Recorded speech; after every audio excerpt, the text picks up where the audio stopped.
Andre, how did your early experiences in life shape racism for you?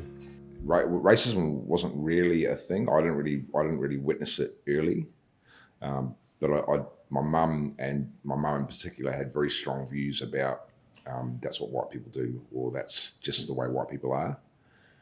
And so when I say I didn't experience racism, I didn't experience it towards me. But I think the uncomfortable thing is now when you unpack it and you go back over it and you relive it, was brought up in an environment that was very much that's the way they are and this is what we do. And so even though it wasn't offensive in a term, it was still separating and segregating. So it was, yeah, I guess on reflection, that's the racism, but not towards me. Describe your most recent experience with racism, and how often has it happened? Making jokes or jibes at people's expenses or minority groups was not a part of daily life, but it was a regular occurrence. So I guess by being here, I'm admitting guilt and certainly not exonerating any blame for what I've been a part of. I've only been on the giving end of racist remarks or gestures. So, I've got a lot of remorse for that, but also, experiencing racism for me is more about, saying no to it or once you do grow up, when it becomes a conscious decision that you make, at the expense of someone else, it comes from somewhere. And for me, I don't consider my parents or family in New Zealand racist, but there's certainly been occasions where I look back now and I've been part of the systemic issue in that I've not said no or I've not stopped it. I haven't had the courage to stand up to it. What do you think that is? Because you said, you did it when you were younger. Why do you think that happened? I did it when I was younger because I wanted to be a part of the joke. I was more comfortable giving out or making people laugh or being a part of not the minority, but the majority. So it's a lot easier to make the decision to join the herd rather than standing up to something that you believe in. And whether I believed in it or not, I didn't know enough about it. And that's another reason I'm here is because I simply don't know enough about what that feels like, or, I don't pretend to. All I did for years and years was, I was a part of the majority and I didn't have the courage to stand up to my family or my mates who thought they were funny at the time. And so I've only added to that minority majority shift. It's an interesting one, because I think the more I learn about the term terra nullius and the Australia Day background, and the more you think it's easier, and I think this goes across the world, it's easier because it only affects the minority, and the minority don't have a strong voice, and so the majority take over. And when you don't have a voice, it makes it very difficult to be heard. So you have to shout to be heard, and then that becomes violence, and then you follow the vitriol, and you follow the same rhetoric, and you follow the same profiles that are handed down to you, or even put in the press, and so you become the angry minority, and therefore you're fitting. You fit into the category that people put you into.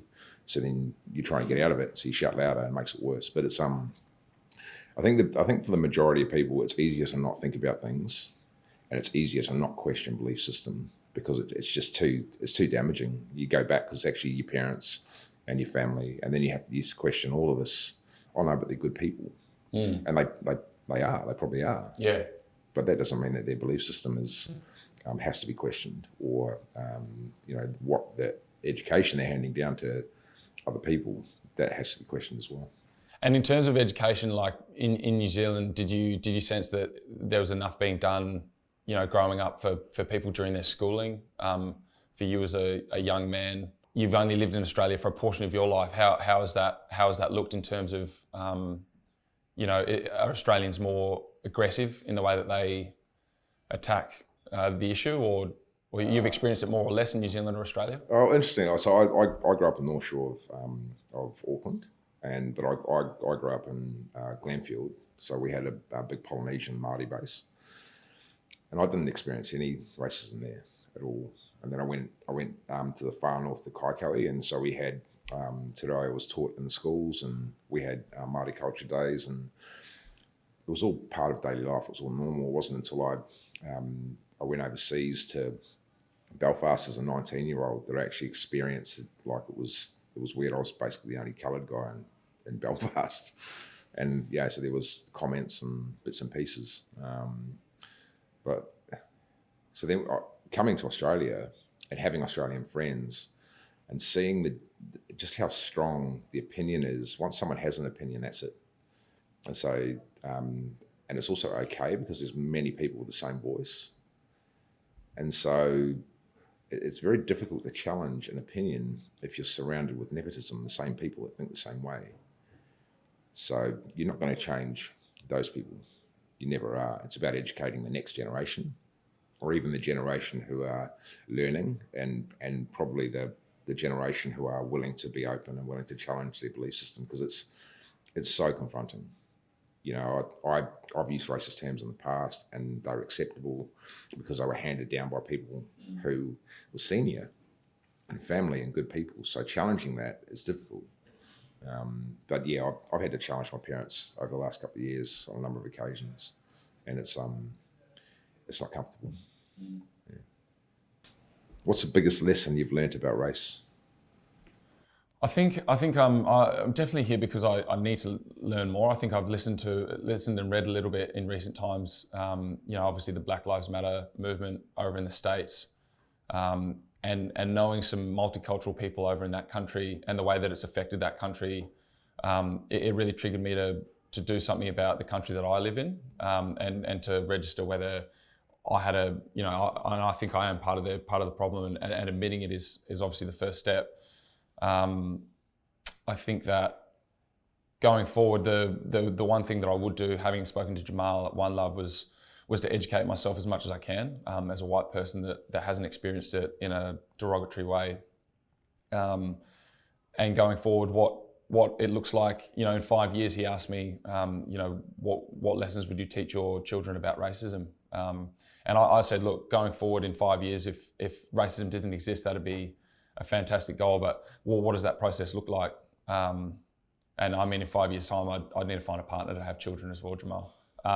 But in 5 years' time, it not being present or here, or it being a real matter for history or matter of history would be obviously, I really stumbled with the question. I didn't know, I didn't want to talk about it. I didn't want to, I admitted that it was here now, but I didn't want it to be here in 5 years. So what does that look like? And in America, obviously it's had there's systemic racism. So, is there systemic racism in Australia?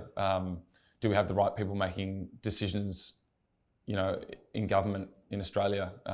That's what they're looking at overseas. So, I think it's obviously a really topical issue now. The one thing I said to Jamal that was daunting was sometimes these things are flash in the pan, and they're here now for 6 months and then they disappear like so much else in the world. So I think one, it's educating myself, and then two, what can I actually do on a daily basis to try and affect other people, and influence change. And then, going forward, I think the biggest thing that you've mentioned already is the next generation that you can help. I think there are so many people, whether it be my family or around the world, that you probably can't genuinely influence. They're so stuck in their ways, and that was the way of the world so many years ago. But going forward, if we live presently, then we can genuinely make a difference. So yeah, it's an interesting point. I think I said to Jamal, I felt like 20 years ago things had calmed down a bit, but maybe that's just ignorance. Maybe that's just not having my eyes open. But also, I think 20 years ago the internet wasn't as big a deal, and I feel like the internet offers these massive opportunities for people who are full of hate to spread hate. It doesn't often offer opportunity for spreading love. It's kind of, spreading love is way easier to push aside than the stuff that is more interesting, which is the hateful stuff, the more insightful comments, the things that people or humans are naturally more attracted to the negative aspect than the positive one. So hate is this really powerful vehicle in the internet, and young folk have this unrestricted access to the internet all the time, and they see all these comments. And so education is from a really young age is really crucial. But also, like, you know, you have to be educating the parents too. I think it's yeah, it's a really tough cycle. Like you say, it's, you know, 5 years would be great, but I don't think racism is never going to go away. Yeah. But if we can educate more people, then we want to find a minority in the hatred rather than the majority. What role do people who are not from diverse backgrounds, such as myself, have in dealing with racism? Again, I think it's just challenging beliefs. You know, like, it's just way easier to go with status quo. The hard thing, I think, for the average white person out there now is you're actually, if you're empathetic and sympathetic towards the Black Lives Matter movement, you actually feel like you're being attacked. And I don't think the Black Lives Matter movement was originally intended for that. But I had a friend of mine ring me the other day and we started talking. He said, "Oh, I feel like I'm, you know, being slammed for being a white guy, you know, white privilege." And I'm like, "Well, you know, that's the way of the world at the moment. You choose to feel that way." And even just saying you choose to feel that way, that's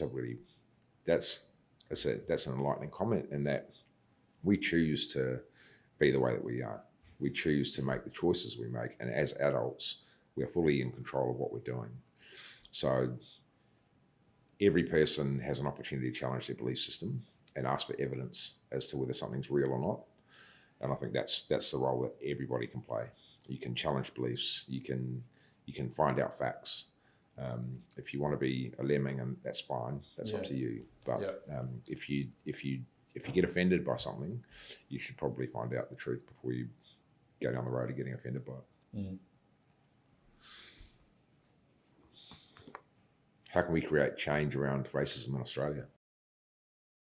Yeah, I think every day, if we, you know, white people and white privileged people are making that change on a daily basis, then and challenging those beliefs that we have, then I think that's the most impactful way that we can do that. I think sportsmen and elite athletes, hopefully this is one cog in the wheel that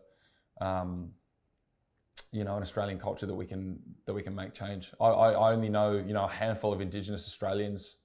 I play with one, I'm coached by another, used to play with another, and you know, really close with them. But you know, I think it comes back to educating yourself, because I don't have the answers not only at my age but also in my experiences, because I come from such a privileged background. I think it'd be really interesting for people to do background, like my ancestry checks.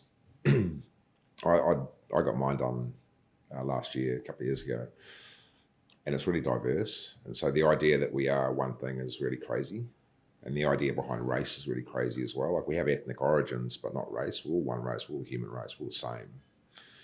But the ethnic background, I think, and so even when you change the terminology behind race to ethnic background, it stops it from alienating. Because when you use the word race, it makes it's black versus white. Yeah, but it's also like you're not the same. Yeah, we're all the same. Like, it's just crazy. So yeah, I think even if we could educate back to reflect forward and say, well, actually, this is where you come from, there'd be some people who find some crazy stuff, you know, stuff they may or may not be proud of. And, you know, the idea that I am this one thing is crazy.